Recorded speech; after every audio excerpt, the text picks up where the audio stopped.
house stands dark and alone, and a ghostly actress calls it home. Cursed by a witch so long ago, she's now forced to present this macabre show. Deep within this eerie scene, she sits staring at a silver screen. She bids you to join her for a night of fright as you watch a film in the flickering light.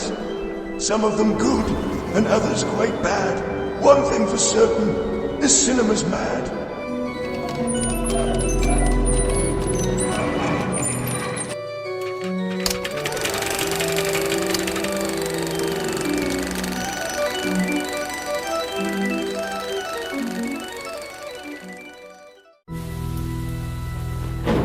Oh, poor Jessica. She's been standing there staring through the window of that theater ever since the storm started. You know, maybe I should call Hewitt and tell him to go let her in. Oh, hi, my little wicked ones, and welcome back to Mortem Manor. I'm Eulogy Mortem, and I'm your hostess for the Mad Monster Cinema. Now, tonight we're going to be doing things a little bit differently. I know you're used to me cutting in and out of the film with my funny little jokes and not so funny jokes and a tingler tune and things like that. But tonight, no. Tonight, we have a special presentation. We will be presenting to you the British horror film The Maze in its original 3D format. Now, before we go in to see the film, I'm going to send you over to see Sir Cedric Simon. He's our resident inventor, and he's going to be telling you exactly how the process works tonight. So, go ahead and grab those little glasses that you bought from Mad Monster Cinema, and if you don't have those red and blue glasses from us, then you can still watch the film, but it will be a little bit blurry. This will also work if you have any regular red and blue glasses, like maybe from a comic book or maybe from quite some time ago. Anyway, let's go ahead and go down to the laboratory and see Sir Cedric as he tells you a little bit more about tonight's feature, The Maze. Well, hello to all you viewers out there in viewing land. I am Professor Cedric Simon, and I am the key inventor and resident inventor here at Mortem Manor. Ooh, and do I have something exciting tonight? I do! Tonight I have a very exciting process that I have created just for you. Here in my laboratory, I have several machines, but the one that is the most exciting is my mortemoscope. Mortemoscope is 3D, and not just any 3D. It is 3D like you've never seen it before. Here, I have a little bit of a video that'll help explain some of it for you. Let's go take a look at that video. 3D movies have been gaining popularity recently with movies such as Avatar, Hugo, and most recently, Star Wars. With 3D gaining popularity and new technology coming out for 3D such as games, phones, and TVs, it might seem like something relatively new, but that's not the case. Believe it or not, 3D imaging was first created back in the 1840s. It was invented by Charles Wheatstone by placing two images inside a stereoscope, which converged the images into one, giving the illusion of 3D. It wasn't until the 1890s, however, that the first patent for 3D motion pictures was filed. It was followed by William Green, and his idea was a machine that rushes two strips of film in synchronization. It was successful but ignored because it was impractical for large theater viewing. In 1915, Anaglyphic Films made its first major impact when Edwin Porter and William Waterland showed some of their test films to audiences in New York. Anaglyphic films are films which had left and right images superimposed over one another, with red and cyan or red and green tinted images, as the audience would wear tinted glasses to block out one image from one eye and the other image from the other, giving the illusion of 3D. In 1922, William Cassidy and Lawrence Hammond created an alternative method for 3D films called teleview, which is when a single strip of film projects the left and right images, one after another, and the audience looks through a viewing machine which opens and closes shutters in front of each eye in sync with the images that appear on the screen. Due to the Great Depression, 3D slows down in the late 20s and early 30s and doesn't pick back up until 1936, when Edward Land demonstrates 3D imaging using polarized light. This is achieved by two images being projected in sync on a silver screen through polarizing filters, which the filters are then separated by polarized glasses worn by each audience member, giving the illusion of 3D. Due to World War II, there was another slope in 3D film production. It wasn't until after, in 1952 and 1953, that 3D had its golden era as an invention of the TV threatened cinema. The first movie to kickstart the golden era was Wanted Devil, which used polarized method instead of anaglyphic method. Other movies released during this time are Warner Brothers' House of Wax, which was the first 3D film to use stereo sound, and Kiss Me Kate. When 3D popularity started to die down, the last 3D film to be shown during the golden era was The Return of the Creature. In the 1970s, Stereovision 3D is introduced, which is when two images are squashed side by side and then the lens in front of the projector stretches the images out and overlays them in widescreen. In the 1980s, 3D films bloom again thanks to IMAX. The re-release of House of Wax and Hitchcock's Dial M for Murder inspired a new wave of films such as Jaws 3D, Amityville 3D, and Friday the 13th Part 3. Then, the 3D craze dies down once again for the next few decades, and it isn't until 2009 when James Cameron releases Avatar that 3D has its huge comeback. With 3D big again, it seems like every studio jumps on the 3D bandwagon, creating every film in 3D or re-releasing old films in 3D such as Star Wars. Since then, other companies such as Panasonic, HTC, and Nintendo have jumped on the 3D bandwagon, creating 3D TVs, games, and phones. Now that we're back, I have some directions for you. By now, you have probably got your 3D glasses. And if you do, you're going to want to take those and put them on with the red lens over your left eye. Now that you have your glasses on securely, I will turn on my machine. And we are in glorious 3D. Isn't that fantastic? Being in 3D gives a movie a whole different feeling. Now, since we are now in 3D and everyone has their glasses on, let's go ahead and look at tonight's feature. From 1953, The Maze.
Robert! Robert! Coming, William.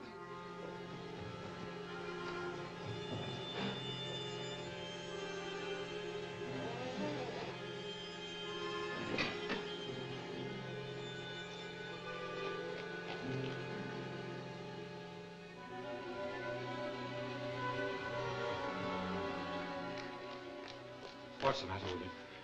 Is it? Aye, Robert. It's happened. Where is he now? In the tower room.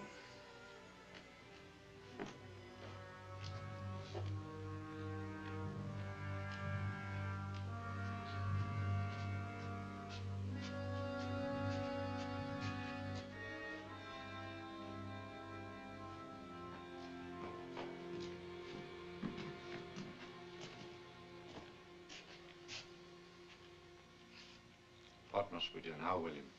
Get a doctor first, then.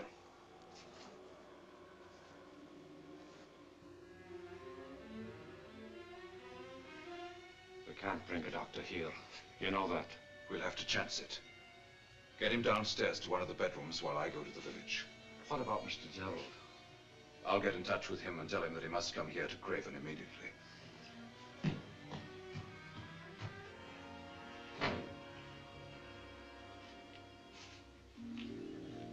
I suppose that was the beginning. It occurred in Scotland, in a remote and distant castle in the Highlands. And yet it started the fantastic chain of events which led to my experience in the maze. It was just a year ago. My niece Kitty and I were with a group of friends in a delightful little cafe in Cannes on the French Riviera. It was an engagement party.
Did you see the way that girl was making eyes at my fiancé?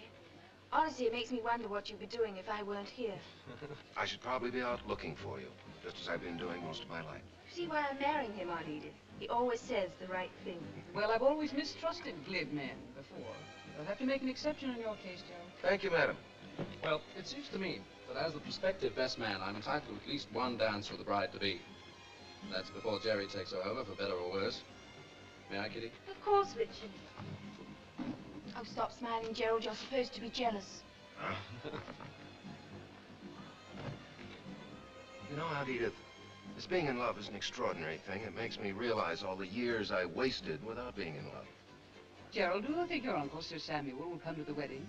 Sir Samuel? Oh, no, I should think not.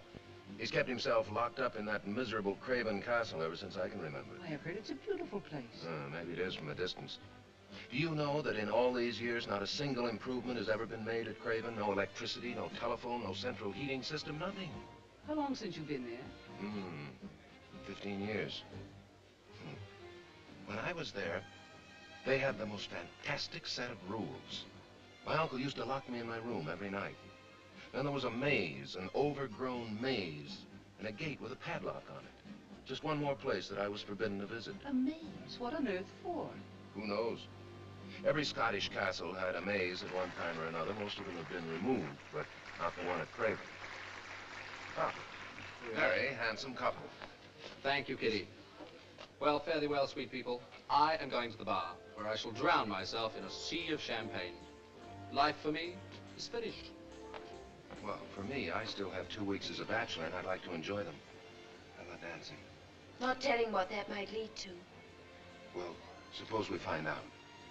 Excuse us, Aunt Edith. I'll consider it.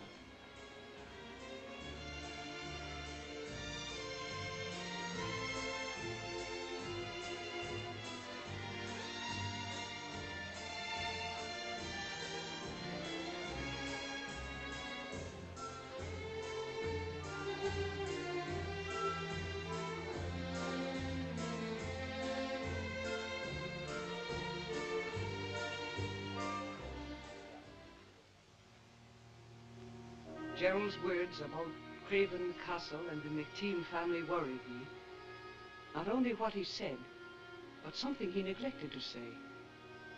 That none of the baronets lived more than a few years after inheriting the title. And Gerald was the next in line. The next day, which was bright with summer sunshine, did much to dispel my worries of the night before.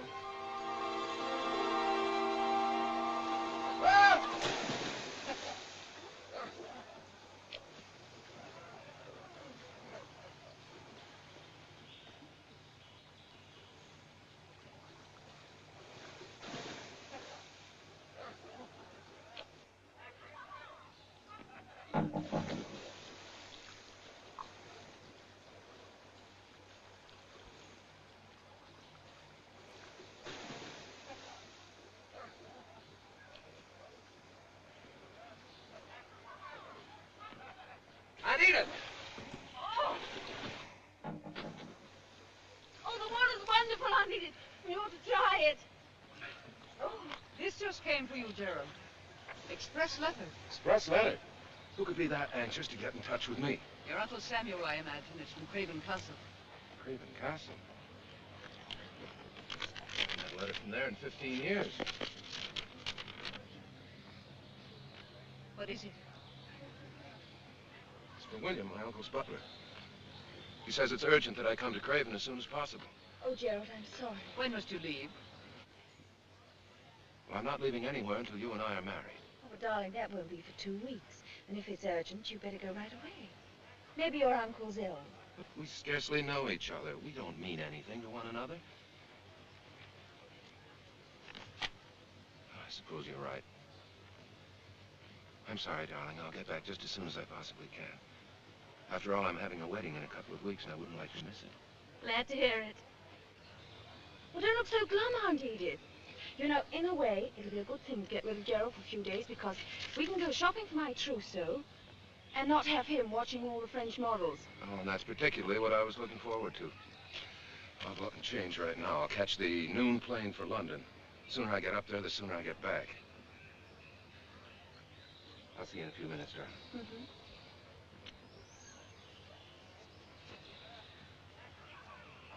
You know, I'd forgotten that one day I'd be a baronet's wife. Lady Gerald McTeague. Sounds impressive, doesn't it? Yes, Kitty. It sounds very nice.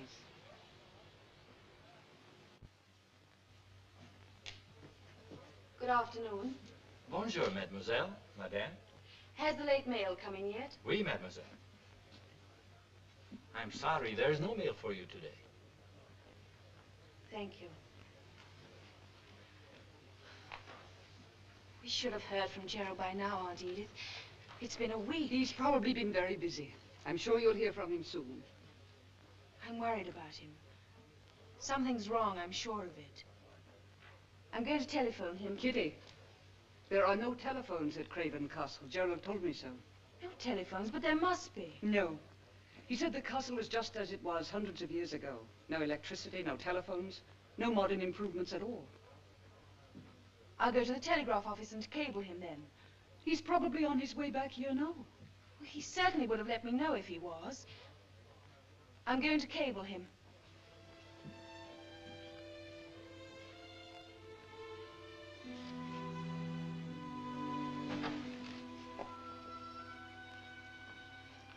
Aunt Edith, look at this. Scottish baronet passes.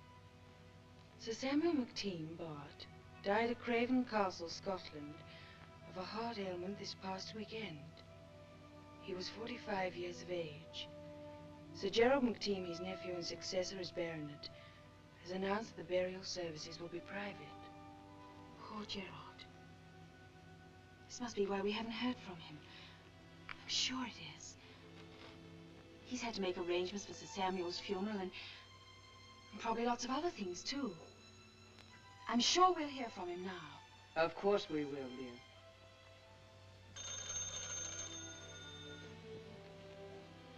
Hello? Yes, this is she. Oh. Yes, I understand. Thanks for calling anyway. That was the telegraph company. They sent through a tracer on all my cables to Gerald, and every one of them was received at Craven Castle. And none of them was answered. No. Kitty, I think Gerald's silence is his answer. Oh, he's probably busy with the funeral. How long does it take to scribble an answer to a cable? Oh, my dear. I'm afraid it's obvious now that Gerald does not intend to see you again. If that were true, he would have said so.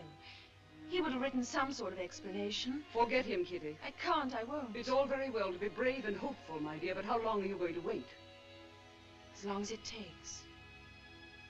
I love Gerald and I know him. Something's happened. Some sort of trouble. Whatever it is, he'll work it out and then we'll hear from him. All right, dear. We'll wait. There's probably a very simple explanation for it all.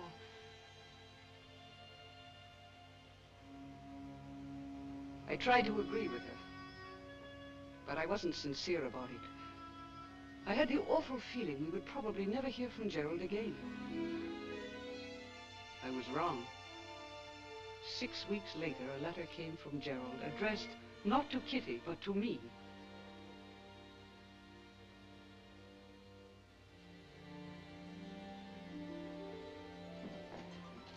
From Gerald? I think so. It's from Craven Castle.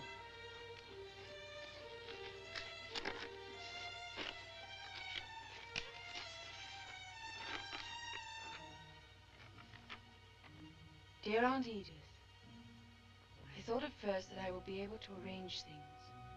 Heaven knows I've tried. Now I realize I cannot. It's impossible. Please tell Kitty I release her from the engagement, but that I will always be faithful to her.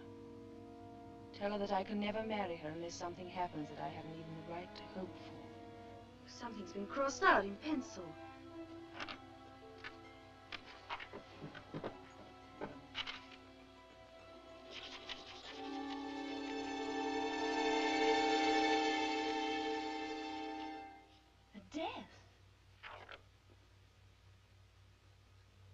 I can never marry her unless something happens that I haven't even the right to hope for it would be a death.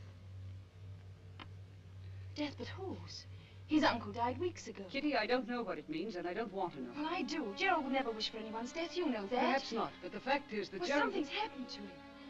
This letter, it's so strange. Why, just a few weeks ago... It has something to do with that castle. Of course it has.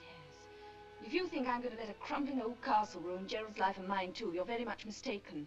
What are you going to do, Kitty? I'm going there to find out for myself. I don't care if it's full of skeletons and ghosts. No. Yes, I am. I'd like you to come, too, Aunt Edith. Whether you do or not, I'm going to pack right now.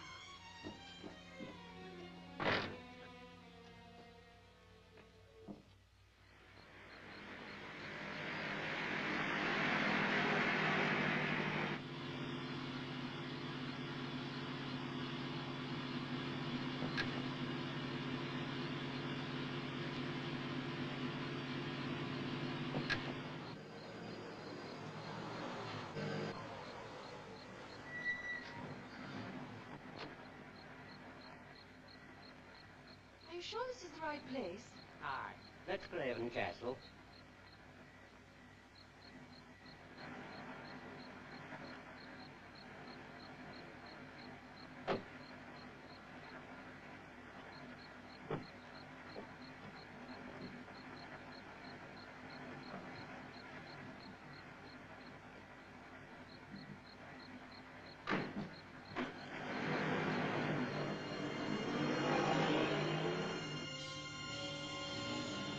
Like that. At least he could have helped us with our bags. He seemed almost frightened of something. What's there to be frightened of? I can think of several things right now. Oh, don't be silly, Aunt Edith. Come on.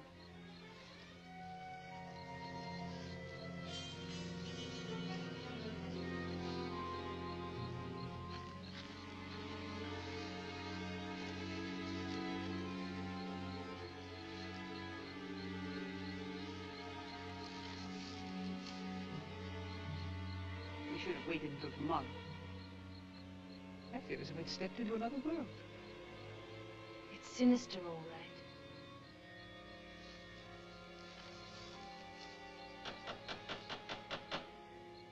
Perhaps there's no one here. At least there ought to be a few ghosts.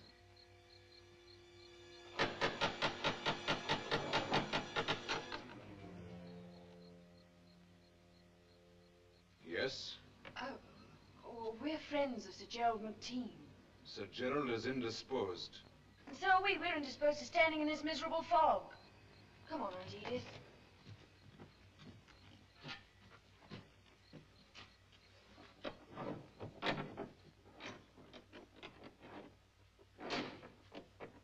Will you please inform Sir Gerald that he has guests? Tell him his fiancée and her aunt are here to see him. I beg pardon? You heard me. His fiancée, Miss Catherine Murray.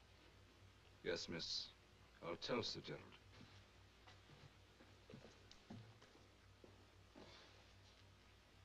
Kitty, we should never have come here. And the sooner we leave, the better. Oh, poor Aunt Edith. You must be chilled to the bone. If Gerald doesn't come soon and take us to our rooms to get warmer...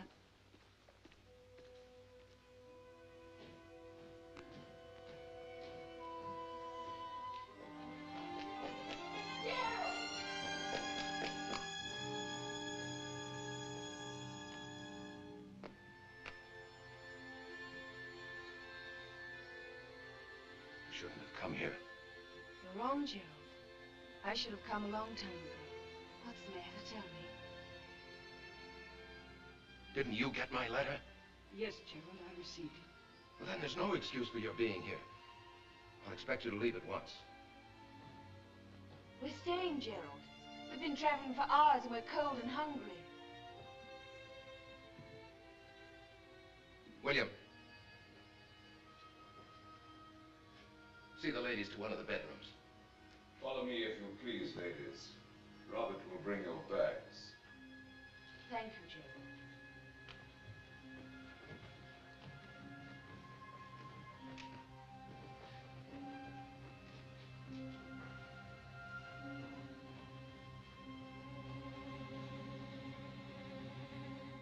I expect you to leave in the morning.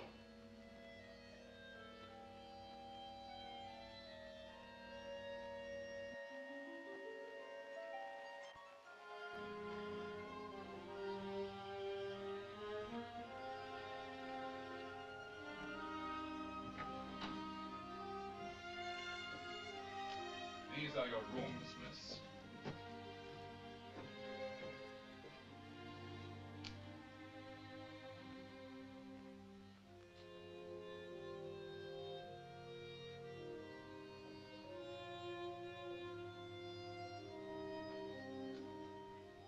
There is another bedroom through that connecting door.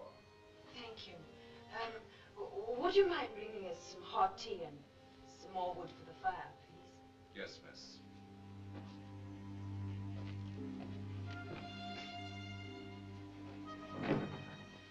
Did you ever see such a change in a person, Aunt Edith? Gerald looks 20 years older. And he tried to send us away. I can't understand it. Something terrible must have happened to him. His eyes. He looked at me as if he almost hated me.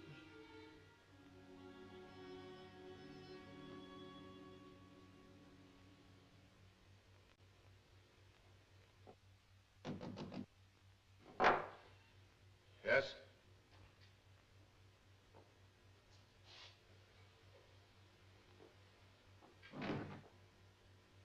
Well, William, what is it? The young lady, sir, Miss Murray. I believe she said she was your fiancée. She was. I broke the engagement. And why has she come here? I don't know. They'll be gone in the morning. Yes, sir. 10:30 already. Yes, sir. In which room did you put the ladies? They are in the suite with a connecting door in the middle of the corridor.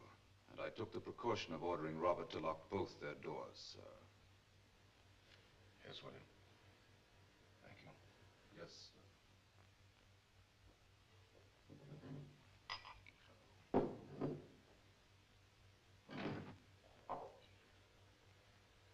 More tea? Yes, thanks. I can't seem to get warm.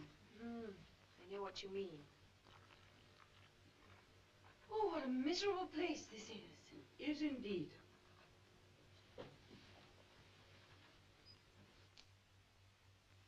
Now, why do you suppose anybody would want to seal up windows? I haven't the faintest idea. And did you notice the rubber coverings on all the hallways? And those stairs? They're the strangest looking stairs I've ever seen. Each step is like a platform. Everything about this place is strange. I can't tell you how delighted I should be to leave it. We can't leave, Aunt Edith. Not until I've at least tried to help Gerald. He's sick. He must be to look the way he does. Kitty, whatever has happened to Gerald, there's something evil. I can feel it in this place. And we have to get out of here before it happens to us. I was frightened of this place as you are, Aunt Edith, but I have to try. I don't know whether Gerald's illness is mental or physical, but I want to find out. I have to find out. Well, I don't know how much help I can be.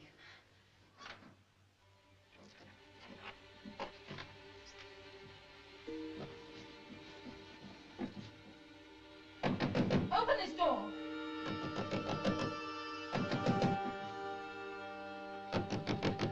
Open this door at once! Don't, Kitty. That's one of the castle rules. Rules? What are you talking about? Well, I haven't told you before, but Gerald mentioned these rules to me. His uncle used to lock the doors every night. There's a maze outside that's padlocked. And the tower stairs, the ones at the end of the hall, are forbidden too. Oh, it all sounds ridiculous to me. It did to Gerald too, once. And now he's doing exactly the same things his uncle did.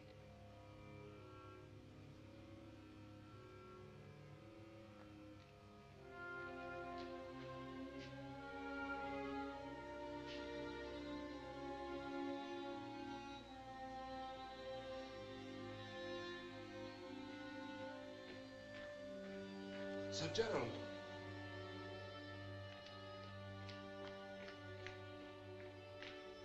Sir Gerald, Mrs. Cameron, the cleaning woman who had the attack last week. Yes, what about it?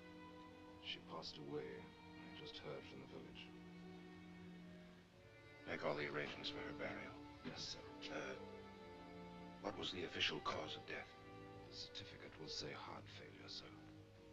Hereafter, you and Robert will have to handle the cleaning yourselves. Sir Gerald, this was not our fault. The woman was told not to go into the maze. I know that. If you must have help, don't engage any more women. Yes, sir. Thank you, sir.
Edith.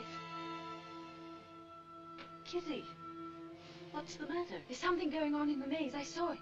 In the maze? What are you talking about? Well, there's a hidden passage leading from my room to some sort of a lookout tower. Look, get your robe on and I'll show you. No, thank you. I'm not that interested. I could see the maze and there was somebody in it. In the middle of the night? What on earth were they doing? I don't know. I suppose it's all connected somehow. Our doors being locked and everything. Kitty, whatever is going on in this place must be something horrible. What made this change in Gerald? And the sooner we leave, the better off we'll be. I'm beginning to think you're right.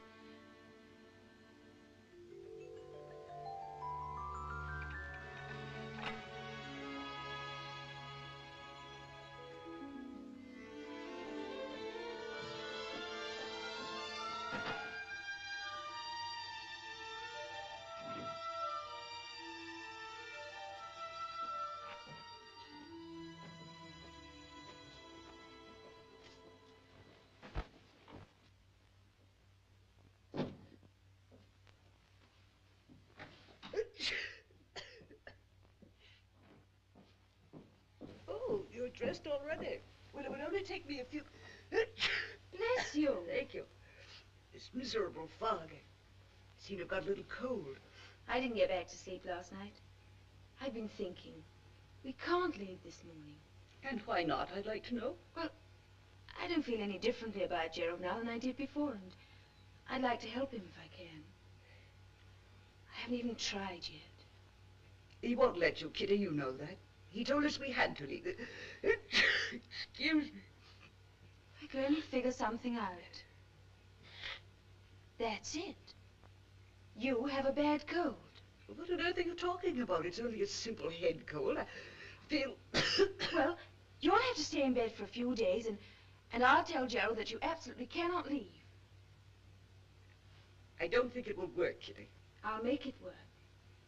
I'll get you some breakfast.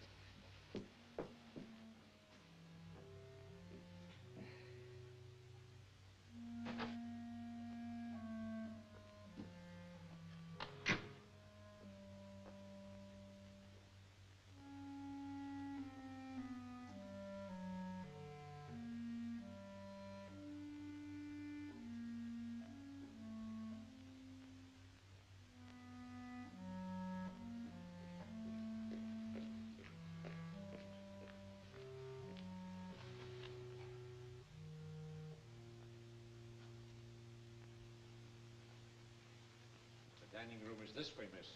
Oh, very well.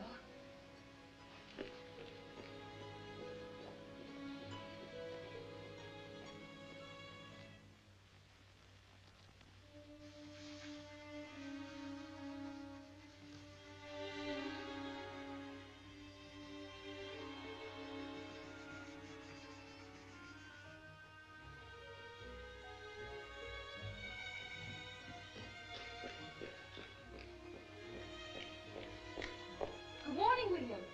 Good morning, miss. Good morning, Gerald. It's a wonderful day, isn't it? Especially after that fog last night. Where's Mrs. Mary? She has a bad cold. I made her stay in bed. If you don't mind, I think I'll go into the kitchen and fix her something on a tray. In bed, you say? Oh, it's not serious. In 2 or 3 days... That's impossible. I want you and your aunt to leave here this morning. I'm sorry my presence disturbs you, Gerald. There's not much choice now. Aunt Edith simply must not get up until she's completely recovered. You had no right to come here. This castle is no place for you. Yes, it is, Gerald. Don't you understand? My place is with you, wherever it is. What's happened to us? What's happened to all the dreams we made together? Why are you acting this way? I'm not acting anyway. I merely want you and your aunt to leave.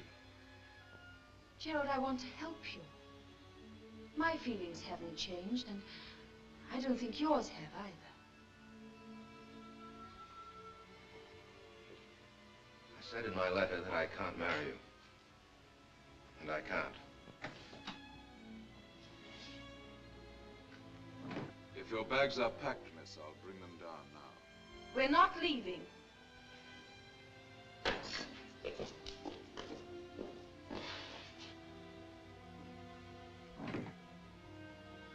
William, will you prepare a tray for my aunt? I'll take it up to her room. Very well, miss. Oh, William.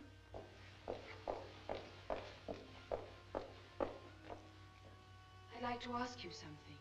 What's happened to Sir Gerald? I beg pardon, miss. Can't you see he's ill? If you have any loyalty at all, you get a doctor. There is no necessity for a doctor, miss. We're all perfectly capable of taking care of Sir Gerald. You mean you won't send for a doctor? Is that it? I'll prepare the tray, miss.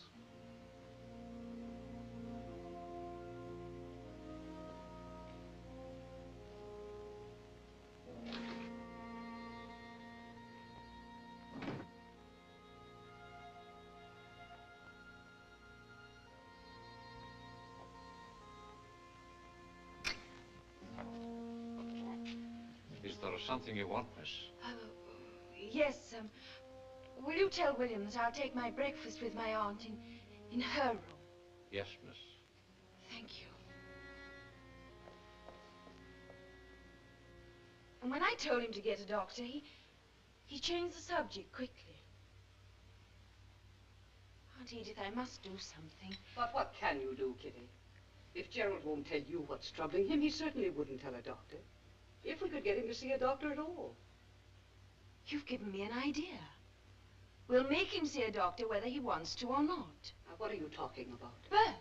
Bert Dilling. We'll invite him and Margaret here and... That's too obvious, Kitty. Gerald knows very well Bert's a doctor. Besides, he wouldn't allow you to invite anyone here, you know that. Gerald doesn't have to know until it's too late to do anything about it. I know, I'll tell Bert to bring Richard and Peggy Lord along too. That way it won't look too obvious. You mean just have them drop in?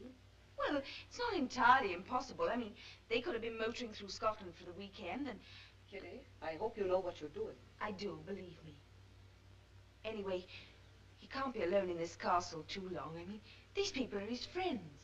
And a gathering like this might help him forget whatever it is that's troubling him. For a while, anyway. I hope it works. It has to.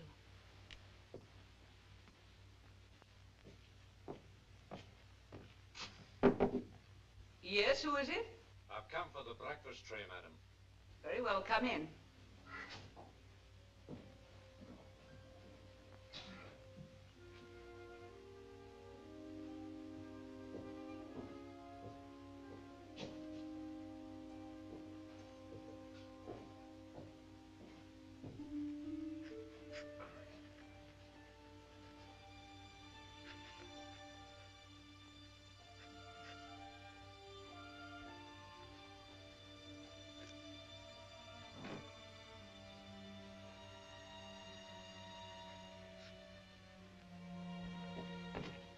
The young lady's writing a letter. Very well. But I'll take care of it, Robert.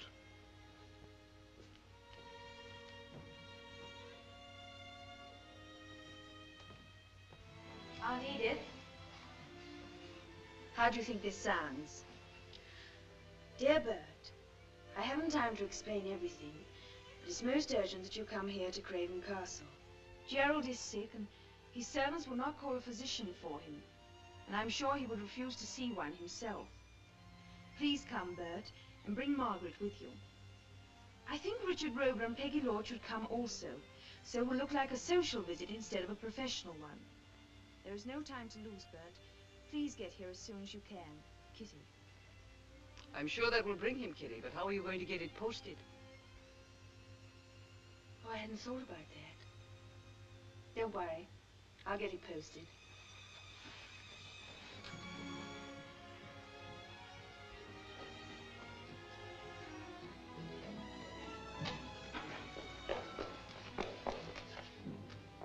Good afternoon, miss. Oh, good afternoon, William.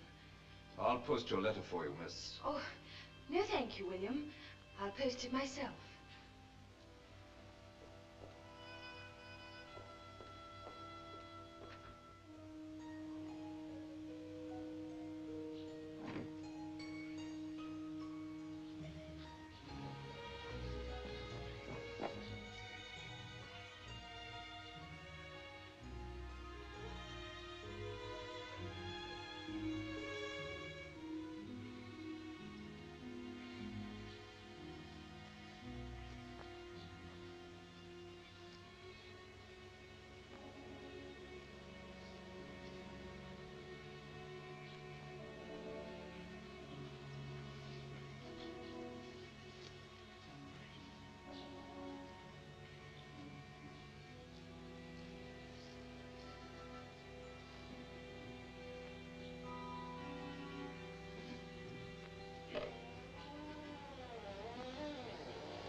they go there.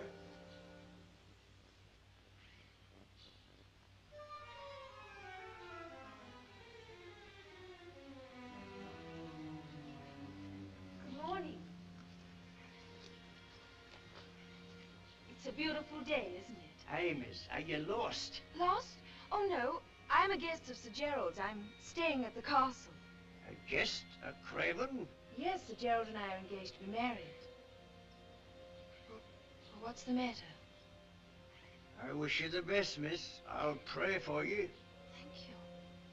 I'd best be on with my work, miss. I'll be saying good morning. Oh, I have a letter I'd like to post. Would you tell me where I should wait for the postman, please? I'll be meeting him, miss. I'll give him your letter.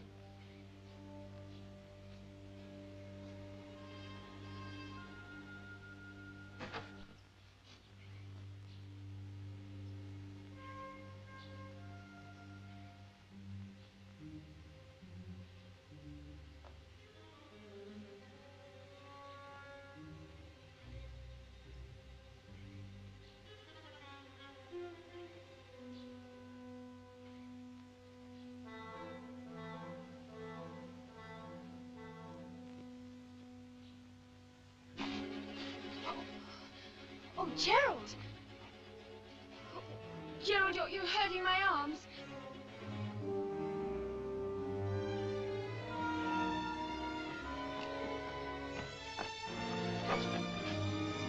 Stay out of here for the rest of your visit.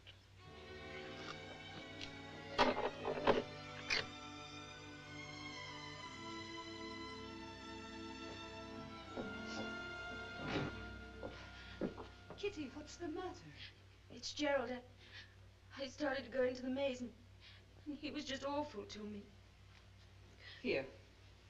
Thanks. All right? Now, what happened? Well, he told me to get out of the maze and stay out, and he was absolutely furious. He gripped my arm so tightly that it hurt. It's time I had a talk with Gerald. No, Aunt Edith, please don't. It wouldn't do any good. If he thinks he can treat you No, like... Aunt Edith. Gerald's sick.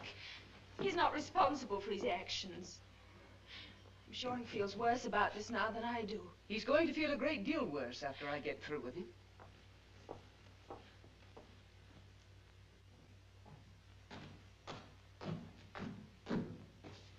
William. Where is Sir Gerald?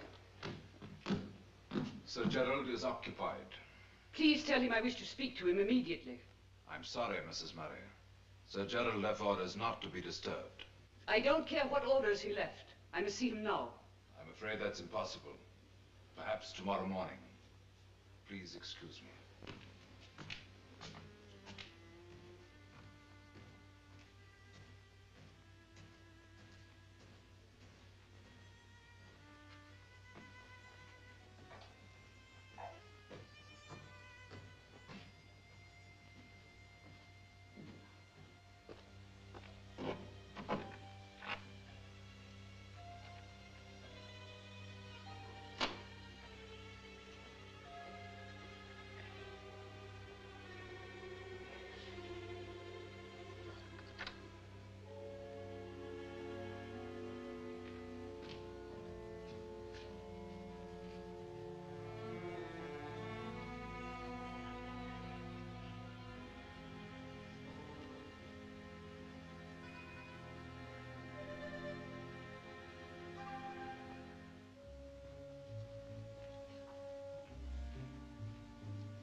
Aunt Edith?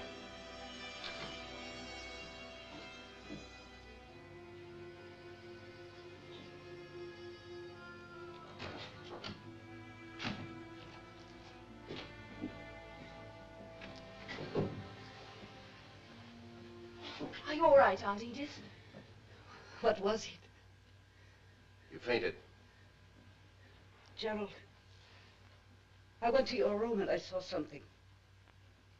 Something horrible. It was the most horrible thing I've ever seen. What did you see, Aunt Edith? What was it? It was something alive. I saw it move. It was your imagination. Aunt Edith does not imagine that sort of thing, Gerald. There's nothing upstairs except my quarters, in which I insist on privacy. Obviously, the only way I can have that is to lock my uninvited guests in their rooms. Hereafter, make sure that the guests are in the rooms before you lock the doors. Yes, sir.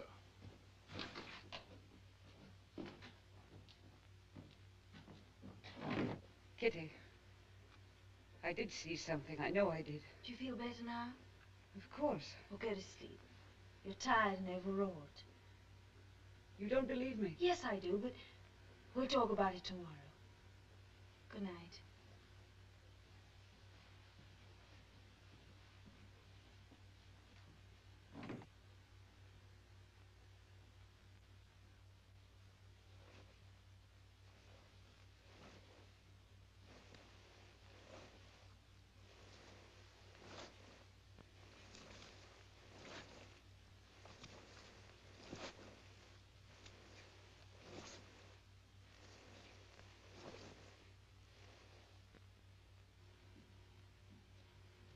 Are you awake, Aunt Edith? Of course I'm awake. How are you feeling? Exhausted. But at least my cold is better. It must have been frightened out of me. Kitty, there's no longer any excuse for our staying. Now that my cold is practically gone. Shh. There's someone outside. Who is it? Good morning, Gerald. Good morning. Is your cold better? As a matter of fact, it... Well, it isn't, actually. Poor Aunt Edith didn't sleep a wink last night. Isn't that so? Certainly it's so, but... Kitty, I think we'd better stop this pretext. I really want you to leave. Very well, Gerald. We'll leave tomorrow.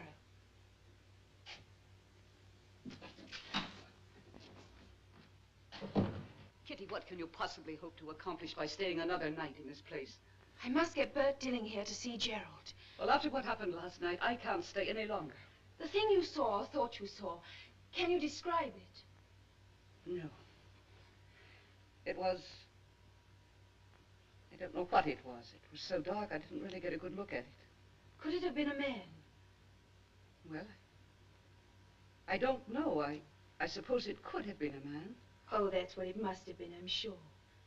And what with the room being so dark and you not expecting to be surprised like that, well, you were frightened and you fainted. Perhaps you're right. I'm sure I am. I'll get you some breakfast. Kitty, that letter, the one you gave to the gardener, do you suppose he posted it? If he did, Bert and the others should be here today. But if he didn't, we'll have to leave tomorrow.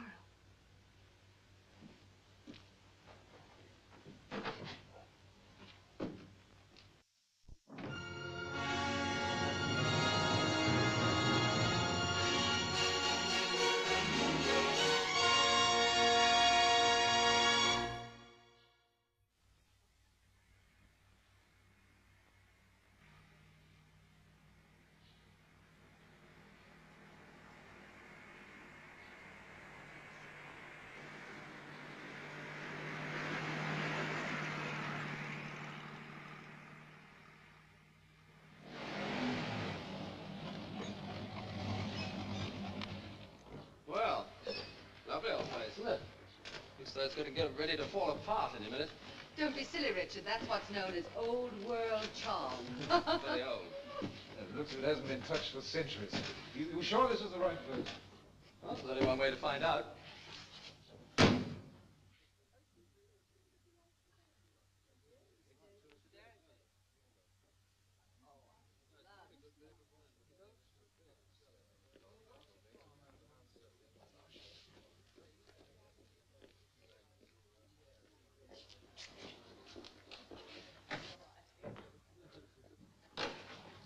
Kitty, how are you? Oh, I'm so glad you all could come. Bert.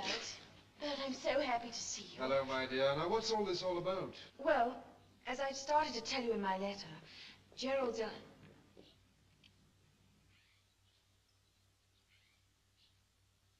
Hello, Jerry, old boy. Gosh, it's good to see you. Hello, Jerry. You know, we were out driving in the country and we suddenly found ourselves in the Highlands, so, well, we thought we'd drop in. Gosh, a marvelous place you've got here. So this is McTeam Manor. Well, my boy, what does it feel like to be a baronet?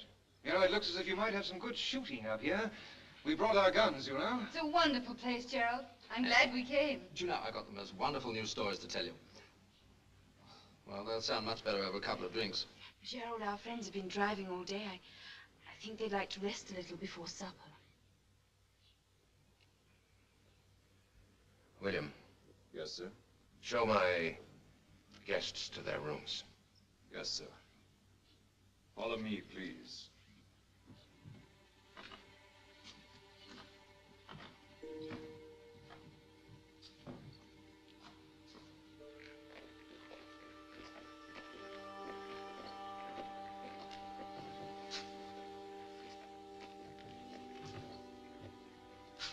Kitty.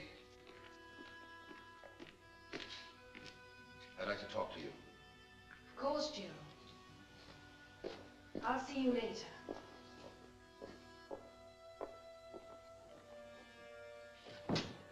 You think I'm a complete fool?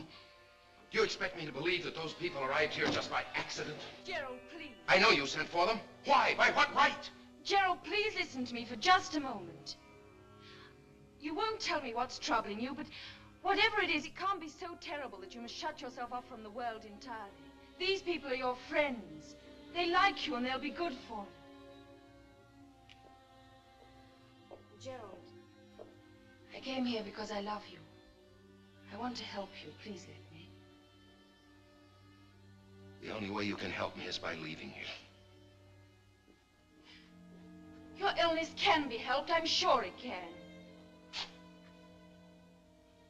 I'm not ill, Kitty. I only wish it was something that simple.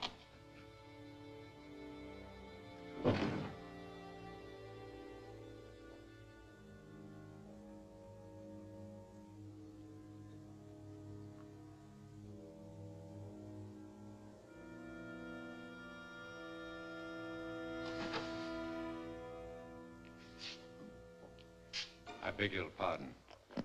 Thank you.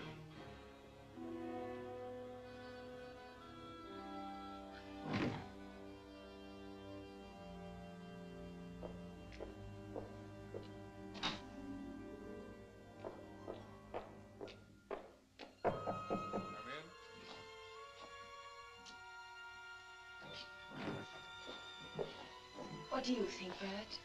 Well, I don't know what to think, Kitty. He looks very bad, but not exactly ill, as far as I can tell. You mean you don't think it's physical? That might mean that he's... Insane? I don't know. It's obvious he won't submit to an examination. I've just got to observe him as best I can. Well, we'll keep him distracted if it's possible to do it. Yes, I think that's the thing to do. Don't watch him too obviously if you can help it. And keep being as cheerful as you can. I think that's a good idea. I know it's awful for you, Kitty, but Bert will do everything he can. Well, of course I will. We all will. You're good friends. Thank you.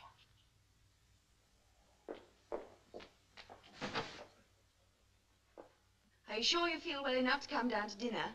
Yes, I feel fine. I told you it was a good idea to bring dinner dresses, didn't I? I knew we'd find use for them. Yes, but I'm not at all sure yours is the right kind to wear in a dismal place like this. Certainly it is. I have no idea how I look. I can only see a few square inches of myself at a time. None of your inches is square, and they all look very nice. Now stop fishing and let's go down to dinner. I'm hungry. Oh, you must be starving.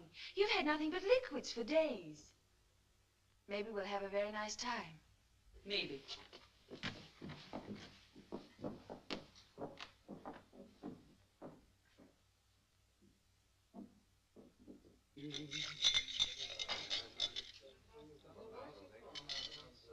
Here we are, my love. Where have you been, dear boy? Aha, you missed me, eh? Of course. Those martinis look a little pale. You look a little pale, dear. If you were only 90 proof. No good, eh? I'll do better next time. Kitty? Oh, no, thank you, Richard. No. No? No. You like these, Dr. Burt. I mixed them to your prescription. 27 to 1. Oh, no. Well, you don't have to drink it, my dear. Perhaps we can find you a glass of port. You'll do nothing of the kind. Come on, Richard, fill it up. Might as well be good and sick, that's the way I am. Well, I've never heard of doctors' wives being sick. Oh, Kitty, never heard of them being anything else. Richard, why don't you tell that musician story to Gerald? It might cheer him up. Good idea. I heard a new one of those musician stories, Jerry. Well, it seems the chap was playing the piano very loudly and very late at night. Well, the manager of the flat comes and bangs on the door and says, "Hey, do you know there's an old lady sick upstairs?" So the musician says, "No, but if you hum the first 4 bars, I'll try and follow you." Oh, Gerald, that's much better. Isn't it nice to see all our friends again? Talking of musicians, I remember the time about 6 months ago when I was going... Where's he going, Kitty? I don't know. Well, it might help if we found out. Something's upset him, and the sooner we can find out what it is, the better. Well, the door's locked. Bert, are you sure? Well, that settles it as far as I'm concerned. I'm going to have to do something about this, and soon. Well, what can you do? Let me have your car keys, Richard, will you? Certainly, boy. But why? Well, as soon as possible, I'm driving down to the village. I'll make out the necessary papers and have Gerald taken into custody. But Gerald isn't insane. I'm not taking any chances, Kitty. From what I've seen of him so far, he may be dangerous. Very much so. And the sooner I get him under observation, the sooner he can be helped. If at all. Bert, it can't be as bad as all that. Oh, of course not. Kitty, you asked me to come here and take a look at Gerald. Well, I've looked. And I'm afraid it might be even more serious than you made it out to be. Don't cross him, any of you. Do you understand? Really think it's that serious? Yes, I do. Don't do or say anything to upset him. He might I suppose I told you the story about the flame dancers in Singapore, didn't I? No, Bert, I'd love to hear it. Dinner is served. Well, at least we'll see how a baronet eats. I hope Baroness don't see us stopped, as I have to watch my figure. Aunt Edith, I want you to steal the key out of the big door for me. What on earth for? Well, I think all the locks are the same and I want to get out of my room tonight.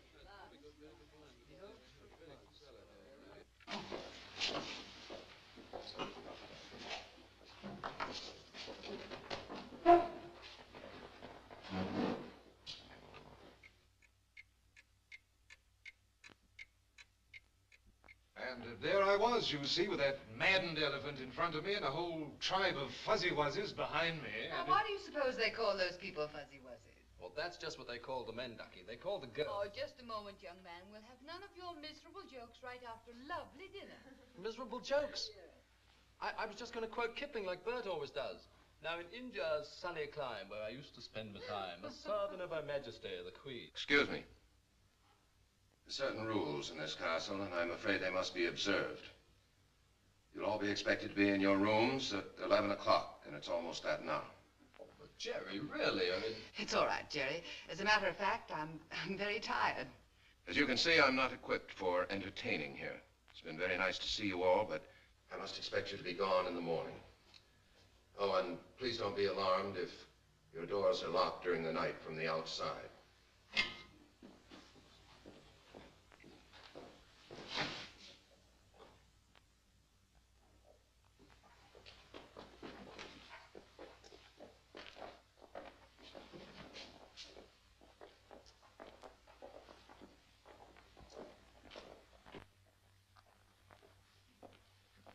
What are you going to do, Bert? Wait till tomorrow. There's nothing else I can do. Did you get the key?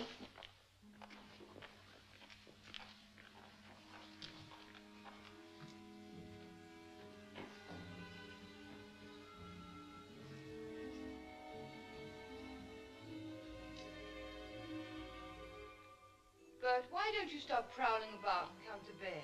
Yes, in a moment, darling.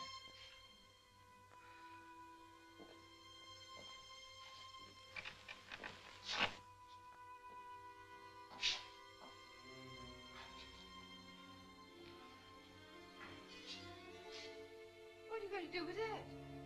Well, nothing, I hope. But if it becomes necessary, I'll shoot the lock off that door. But you really think Gerald's dangerous? Yes, I'm afraid it's possible. I looked up the McTeam family history when I got Kitty's letter. There seems to be a pretty strong indication of some sort of congenital illness. All the baronets died while they were still young men. Sir Samuel, Gerald's uncle, was only 45. His uncle died before he was 30. It's been the same for generations. You saw how Gerald looked tonight. Oh, he's aged terribly. I found out something else, too. The last woman to marry a McTeam baronet died a few days after she moved here, under very strange and mysterious circumstances. The records listed her death, but not the cause. And there hasn't been a wife at Craven since. Well, how long ago was that? 200 years. Almost exactly.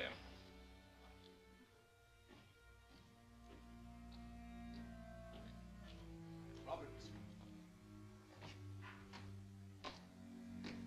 Did you take the key from the Great Hall door? No. It's missing. Are you sure? Yes, I noticed it after the guests had retired to their bedrooms. Do you think one of them? I don't know, but we'll have to search every bedroom until we find it. 11:30. We won't have time now. No, but first thing in the morning. What about Sir Gerald? Should he be told? No. No. I hope it was not one of the ladies who took the key. You know what happened to the cleaning woman?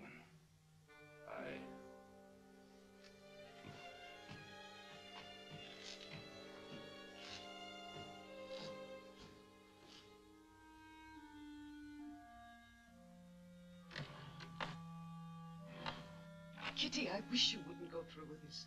I'm sure there's something in that tower room. I must, Aunt Edith. Now more than ever. Bert thinks Gerald's insane. I don't. And this is the first chance I've had to try and find out what's been troubling him.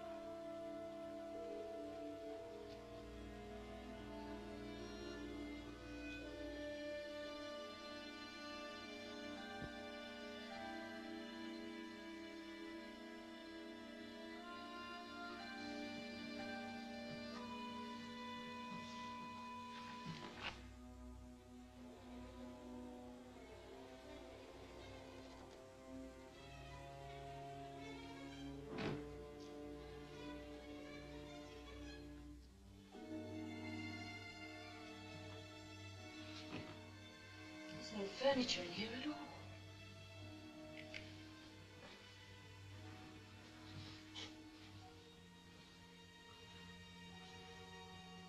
And the window's not blocked off as ours are. I wonder where that door leads to.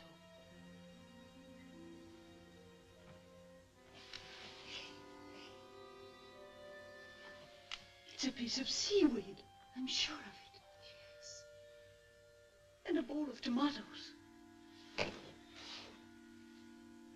Gerald had this book downstairs today.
sir, they're all locked.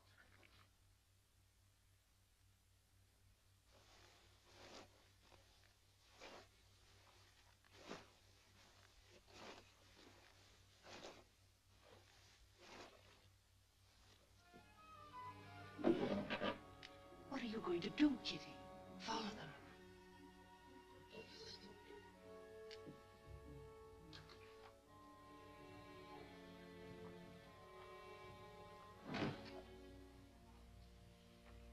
Look at this. I saw a mark just like this one inside the maze gate. What is it? I don't know. But I'm sure of one thing, Aunt Edith. Whatever the mystery is, it's a person. How do you know that? Well, didn't you hear Gerald say, "Yes, sir, they're all locked"? He was talking to someone we haven't seen yet. Kitty, are you thinking what I am? Teratology. The study of monstrosities. Poor Gerald. The secret of craving. It's so horrible that he won't marry you. Kitty, you can't. Surely he knows me better than that. I must see him now, so I can show him it doesn't matter.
Wrong turn. Probably make a lot of those before we get to the center. I hope you're counting them so that we can find our way out again.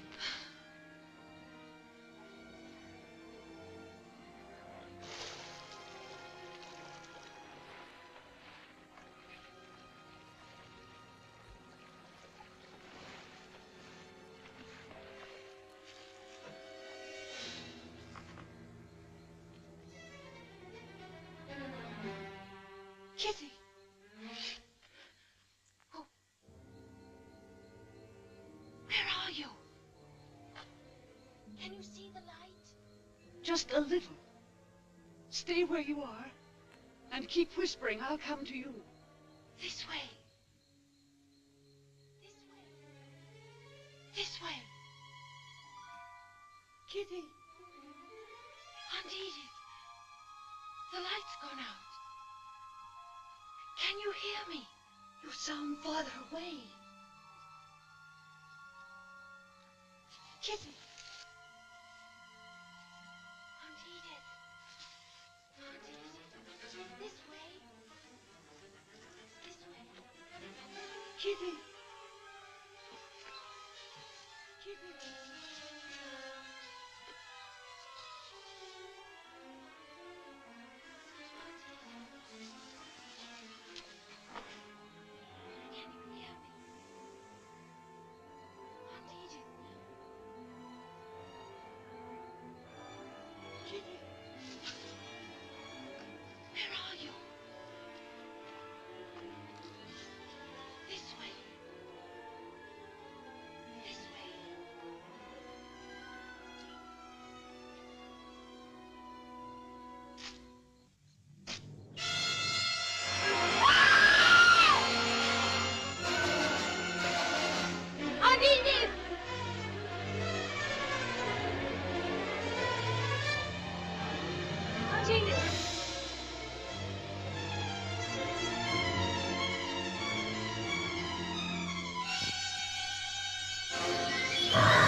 You go after him. I'll take care of Mrs. Murray. Aunt Edith!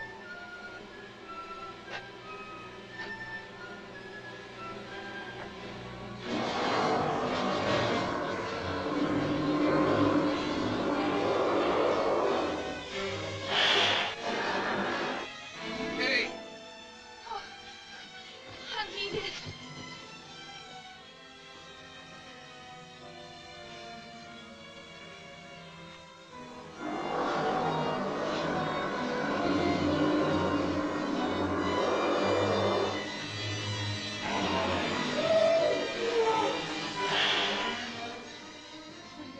I don't know, but that was screaming if ever I've heard it. I'm going to find out about it. Be careful.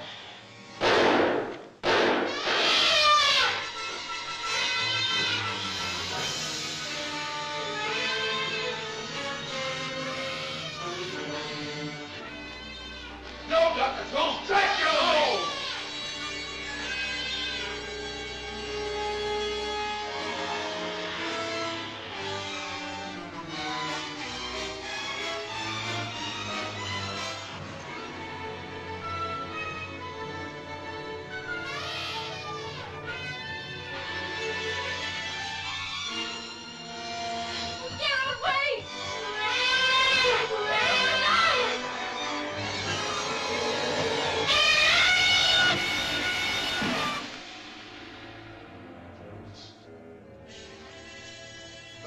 Drop that gun.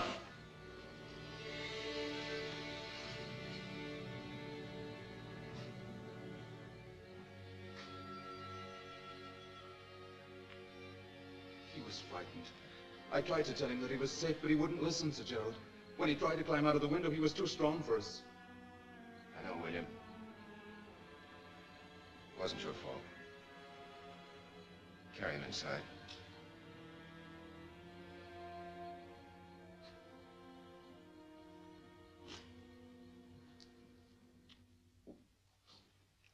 All right, Kitty. I'm ready whenever you are. It will be all right, dear. Try not to feel too bad. Why couldn't I have minded my own business? Why did I have to come here? Yes, come in. I beg your pardon. If you would be so kind, the master would like to see you in the dining room. All the guests are waiting there. The master? You mean Sir Gerald? Yes, miss. He's the master now. Good morning. Good morning. Good morning. Well, now we're all accounted for. At least we didn't lose anybody in the excitement last night. Oh, darling. A little early, isn't it? You're mistaken, my dear. It's almost too late. Will anyone join me? Now that you mention it, it is getting rather late, isn't it?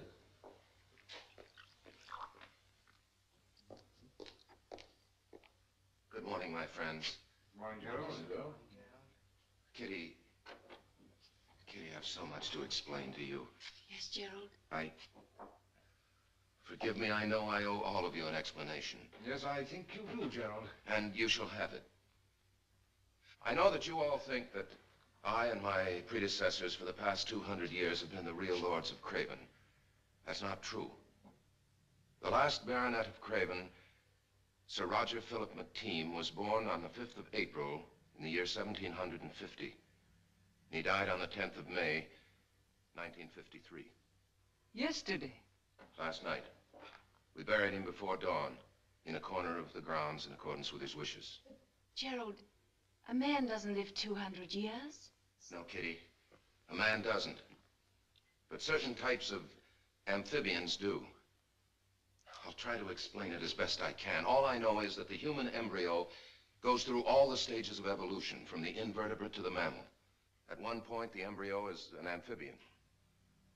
Sir Roger never developed beyond that stage physically, but he continued to grow and develop mentally. For over 200 years, he suffered the torture of knowing he was a monster and feeling he was a man. And he administered the estate all those years? He did. The nephews, grandnephews, great-grandnephews succeeded one another here at the castle.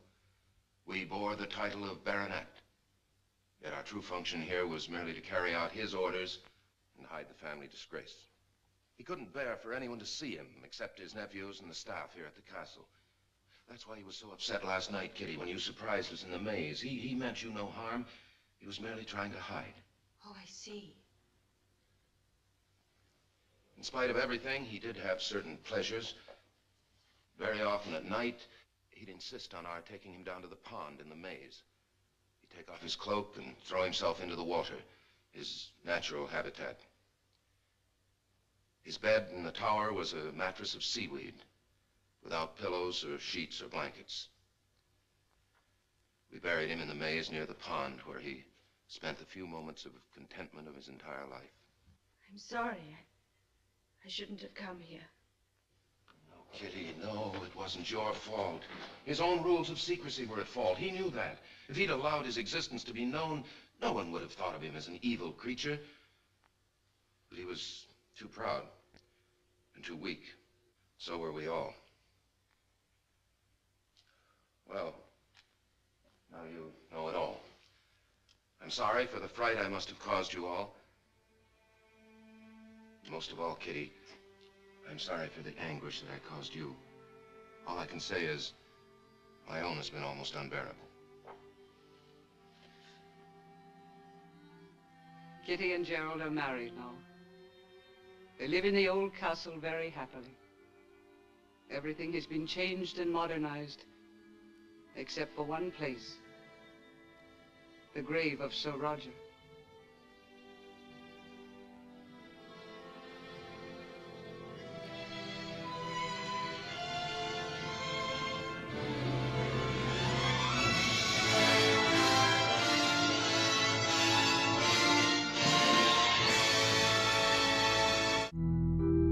Well, my little wicked ones, how was that? Wasn't that fantastic? You had me right there in your living room, along with a pretty decent horror film. Oh, there's the clock. Well, you know what that means. It's midnight. And I have to crawl back into my celluloid cell. But before I leave, as always, my little wicked ones, nighty fright.